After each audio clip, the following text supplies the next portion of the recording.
Here's a callback interstitial from YTIC episode 4, featuring our director and our doofus audio guy, played by John Gorczyca and Jim Hartland, members of the Cox Cable production staff, and they're playing poker here. The audio guy is just not getting it, and the director is loving it. And they totally ignore the producer who comes in, played by Peter Stadler, who basically serves to transition into the next segment, which you'll see in a moment. But this is shot in our mobile unit control room, and these guys have a nice time with this little bit of comic sorbet between main course sketches.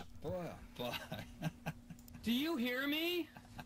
This is my sketch, but Bruce's performance in episode 4. It's a guest editorial, and Bruce's character, Bruce-Dyke, which makes its first appearance here. He comes back in episode 6, but he's kind of an intense guy, and it's one of these things where he's seriously concerned about what happens to the people in jokes after the punchline.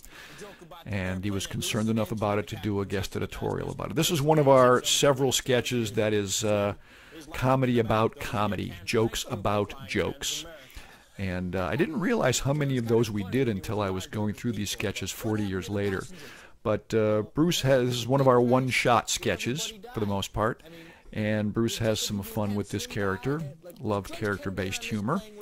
And nothing else to be said about it other than this is one of our many corners of the studio that we just sort of set up a camera, plopped Bruce in front of, and went with it. This actually was used normally for one of Cox Cable's community magazine shows called 24 Hookup.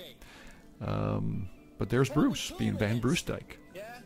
Well, so what?